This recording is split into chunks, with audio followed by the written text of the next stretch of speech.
you can go onto our website at igbatt.com to find out more about us, to get some information. Also, if you go on our website, you can go on our website, or you can go on to Amazon.com, and we have 2 booklets that we're actually selling right now. Don't Let Your Thoughts Limit You and The Plan of God for Your Life. Both of these are on Amazon. You can go onto our website, or you can go on to Amazon and just pick it up from there. Also, if you go on our website, you'll see our store that we have. You can also click there and support us there. All of the proceeds go to support the work that we're doing here. And it's not just me coming, talking to you guys. We do a lot of other stuff out in the community. We do the classes and many things, counseling, a lot of the things that we do for free. So anything that you do, you just go onto our website and support. It helps us help other people. So again, welcome to 2024. It's getting better all the time. Mental health outreach, providing information and support while encouraging hope and faith.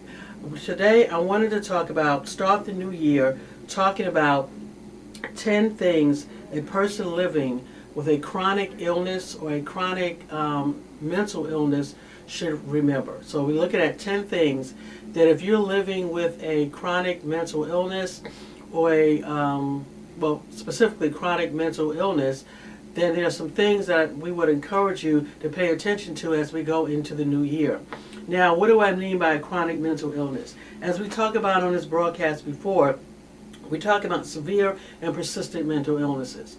When we're talking about severe and persistent mental illnesses, we are talking about illnesses that even with medications, even with support, you may still have symptoms of the illness.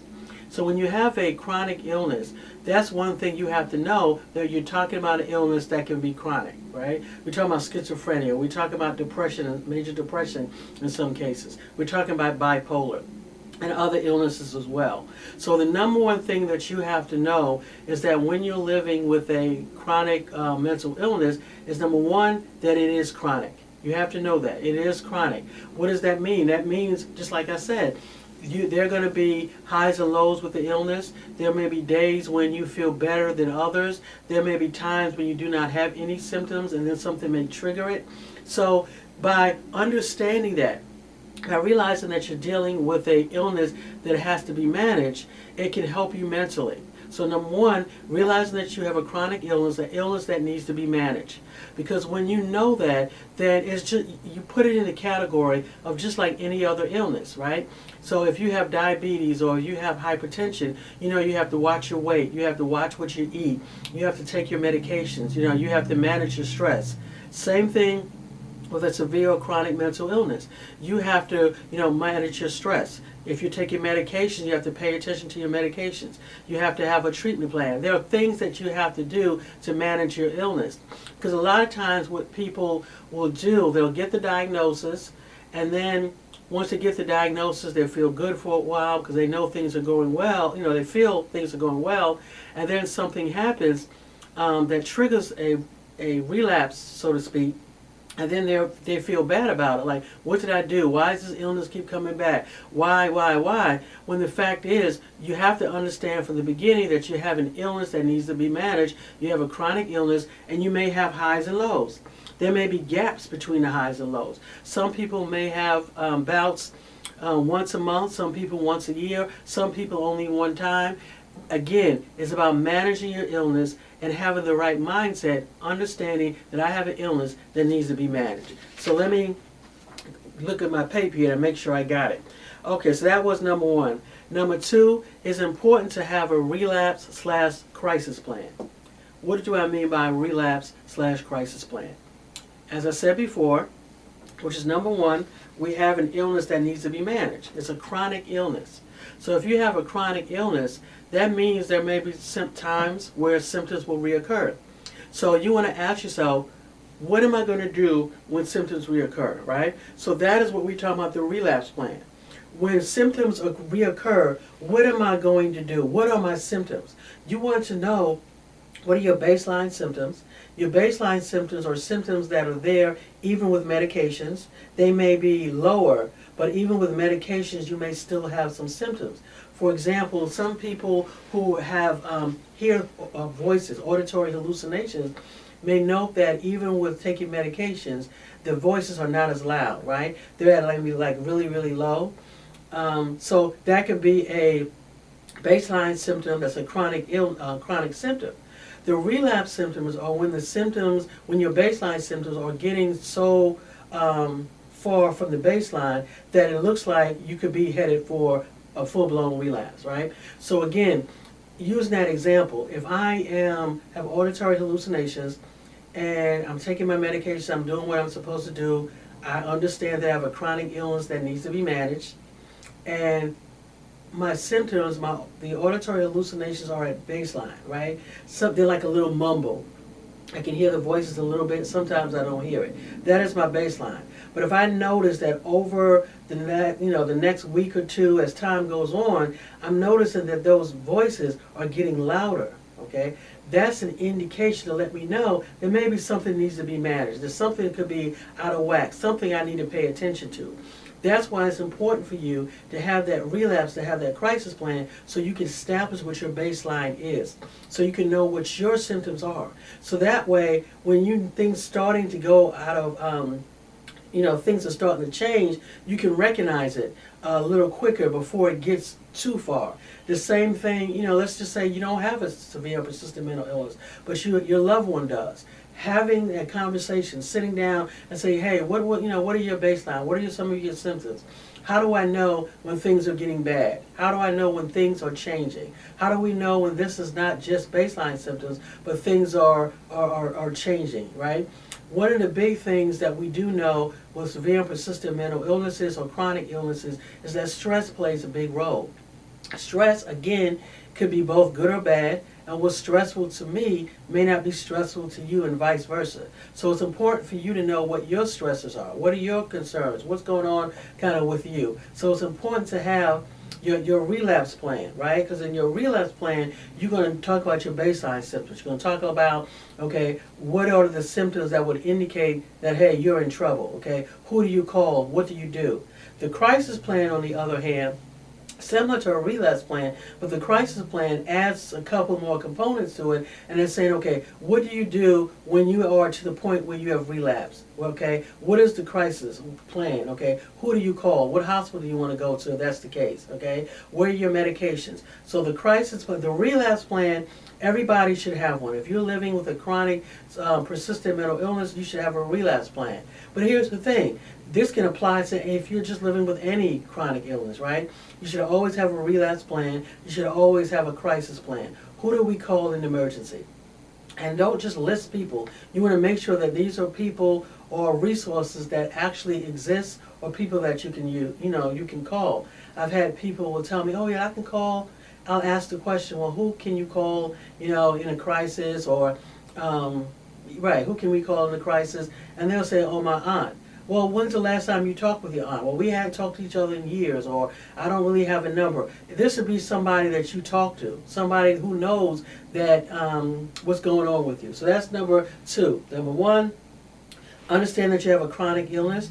Number two, have a relapse or crisis plan. Number three, list of medications and plans for refills. If you are taking medications, you should have your medications. Of course, you should know your pharmacist.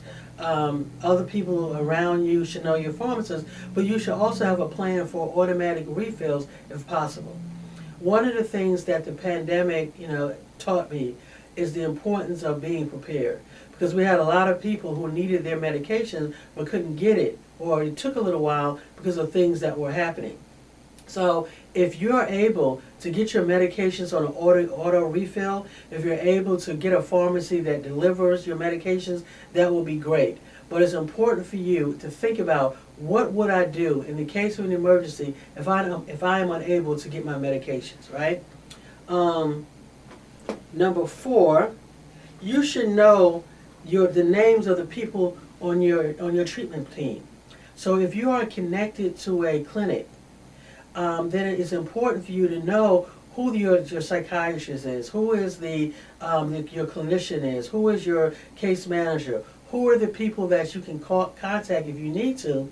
More importantly, if you're connected to a clinic, every clinic has a emergency number, right? After hours number. I should say, not necessarily an emergency, but an after hours number. You should know what that after hours number is in case there is an emergency, in case you need to call someone. You should know that. If your clinic doesn't have one, then every local jurisdiction usually has like a hotline number, a crisis number. So your homework, if you're listening to me, is to find out what the number is in your area. This is different for different people. Now let's just say you don't know, I can't find the number, then always remember 988. 988 is the national number, National Suicide Prevention Hotline, okay? That's what that number is. Next thing that we want to do, which is number 6, resources related to local consumer support groups. You should always know or be connected with support groups in your area. You do not have to live with a chronic illness alone. There are people just like you who are also living with a chronic illness. There are family members just like you who are also impacted by a chronic illness, severe and persistent mental illness. So it's important for you to know what those agencies are. You have NAMI, which is big in a lot of jurisdictions.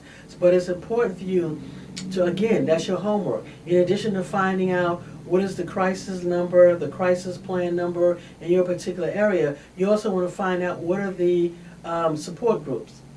What are the peer support groups? Where are the family support groups? You want to know what those things are because they can provide you, number one, with extra support. They can provide you with resources that you might not have ever thought of. They can also provide you with someone else to talk to because many times these are people who are dealing with or have dealt with the same illness, the same symptoms that you're dealing with. So it's important to have that, okay? And then number 8, I said this before, what are your baseline symptoms and what are your relapse signs? You want to know that. Number 9, what are your stressors? What are your stresses? What are your concerns? And then what are your non-mental health goals? I think it's important for you to remember, especially as we go into 2024, that you are a person first. You are not just a person, just diagnosed with schizophrenia or bipolar or depression or a person who has a chronic illness. You're a person first, right? And yeah, you may have symptoms, but those symptoms, that your illness does not have to stop you. It may slow you down. You may have to take a different route, but think about what are the things that bring you joy? What are the things that bring you happiness?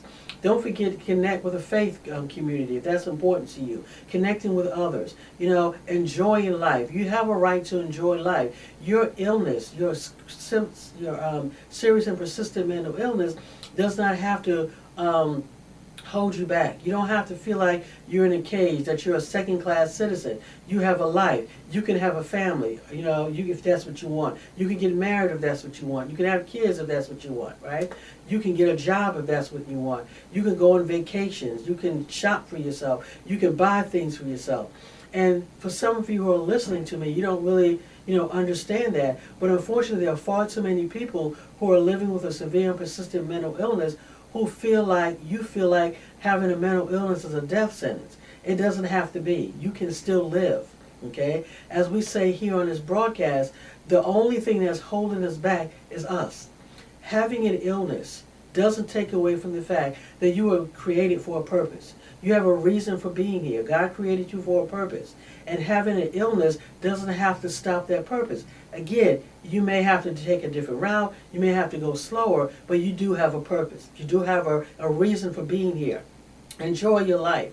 Don't let your life be just centered all around your illness. So again, in closing, 10 things you should remember when you're living with a severe and persistent mental illness or chronic illness. Number 1, realize that it is a chronic illness, something that has to be managed. Number 2, have a relapse crisis plan, okay? Number 3, know your list of medications and plans for refill. Number 4, know the people on your treatment team, know who to call. Number 4, and I left this out, have a number to complain about services if needed, right? Because these are services that you're receiving. If you're not happy with the services, you should know who to call. So that was number 4. Number 5, know resources related to local consumer support groups. Number 7, name of people to contact in the event of emergency. Number 8, knowing your baseline symptoms and relapse signs. Number 9, what are your stressors, right? What are things that stress you out? And lastly, what are your non-mental health goals? Because again, remember, you're not alone, that you are not just an illness. And I want to close by saying you're not alone. Living with a chronic illness does not have to be the end of the world. You can still enjoy your life. You can still have family, friends, and that's what we want you to do. The thing is, just know that living with a chronic illness just means you have an illness that has to be managed. Again, this is It's Getting Better All the Time mental health outreach, providing information and support while encouraging hope and faith. Log on to our website at igbatt.com. And again, don't forget our little booklets that we have on Amazon, or you can find out more about it on the website. Everything that we do goes to support the vision and the mission that we do here. So again, let me shut this down.